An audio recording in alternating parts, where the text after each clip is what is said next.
Do you want to learn how to reverse a string? That too with just one line in Python? Well, stay with us till the end of the video. First, create a function to reverse any string. Give parameter in the function, so that we can provide string to this function later. Then give return statement. Return a string in reverse order by writing this piece of code. We will explain how this piece of code is actually working. Then, either take input from a user or give string by yourself in a variable. I will choose to give string by myself. Now, call the function and provide the string to the function.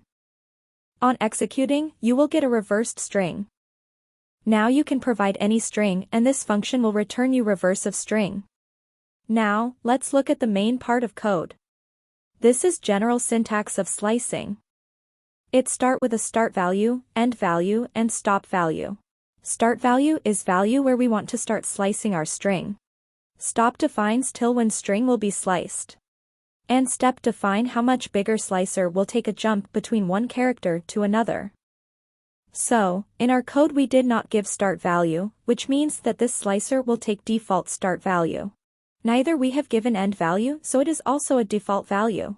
But notice here we have given -1 in steps. This is a place where magic lies. Now when slicer got value -1 it will understand that he has to go backward in each step.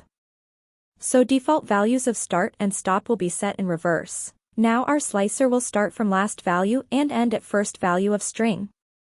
I hope you have understood the concept clearly. If you like this video, do not forget to like, share and subscribe. Thanks.